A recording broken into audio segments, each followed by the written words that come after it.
বিসমিল্লাহির রহমানির রহিম। আসসালামু আলাইকুম ওয়া রাহমাতুল্লাহি ওয়া বারাকাতুহু। আশা করি আল্লাহ তাআলার অশেষ রহমতে আপনারা সবাই ভালো আছেন। আমিও ভালো আছি আলহামদুলিল্লাহ।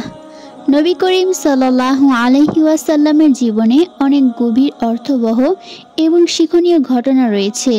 আজ আমরা ওইরকমই একটি ঘটনা শুনব। একজন বৃদ্ধার প্রতি নবী করিম সাল্লাল্লাহু আলাইহি ওয়াসাল্লামের দয়া। একবার নবী করিম সাল্লাল্লাহু আলাইহি ওয়াসাল্লাম একজন বৃদ্ধা মহিলার দিকে এগিয়ে আসেন। বৃদ্ধা তার ঘর ছেড়ে অন্য কোথাও যাচ্ছিলেন, মক্কা ছেড়ে পাড়ি দিচ্ছিলেন দূরে কোথাও। তিনি খুবই ক্লান্ত এবং দুঃখিত ছিলেন, কারণ তিনি মনে করতেন নবী করিম সাল্লাল্লাহু আলাইহি ওয়াসাল্লামের কারণে মক্কায় অশান্তির সৃষ্টি হয়েছে এবং এর জন্য নবী করিম সাল্লাল্লাহু আলাইহি ওয়াসাল্লামই দায়ী। তাই বৃদ্ধা সিদ্ধান্ত নিয়েছেন মক্কা ছেড়ে দূরে কোথাও চলে যাবেন। নবী করিম সাল্লাল্লাহু আলাইহি ওয়াসাল্লাম তার দিকে এগিয়ে এসে বিনয়ের সঙ্গে জিজ্ঞাসা করেন, বৃদ্ধা কোথায় যাচ্ছেন এবং বৃদ্ধার কোনো সাহায্য প্রয়োজন কিনা।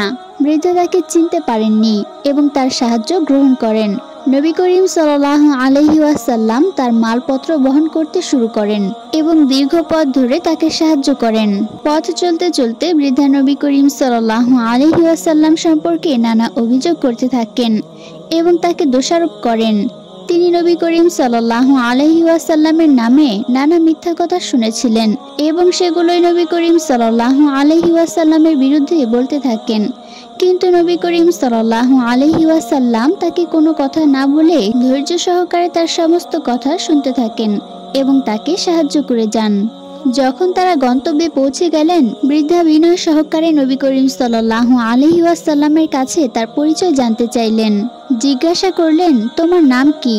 নবী করিম সাল্লাল্লাহু আলাইহি ওয়াসাল্লাম ধীরে ধীরে উত্তর দিলেন, আমি মুহাম্মদ সাল্লাল্লাহু আলাইহি ওয়াসাল্লাম।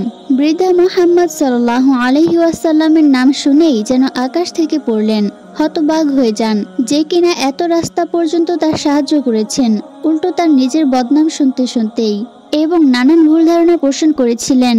তখন তিনি বুঝতে পারেন যে তিনি যেসব অপবাদ শুনেছিলেন তা ভুল এবং অপবাদ। নবী করিম সাল্লাল্লাহু আলাইহি ওয়াসাল্লাম কতটা দয়ালু, নম্র এবং সদয় ব্যক্তি, এই ঘটনার পর বৃদ্ধা তা বুঝতে পারেন। অতঃপর বৃদ্ধা আর কাল বিলম্ব না করে ইসলাম ধর্ম গ্রহণ করেন।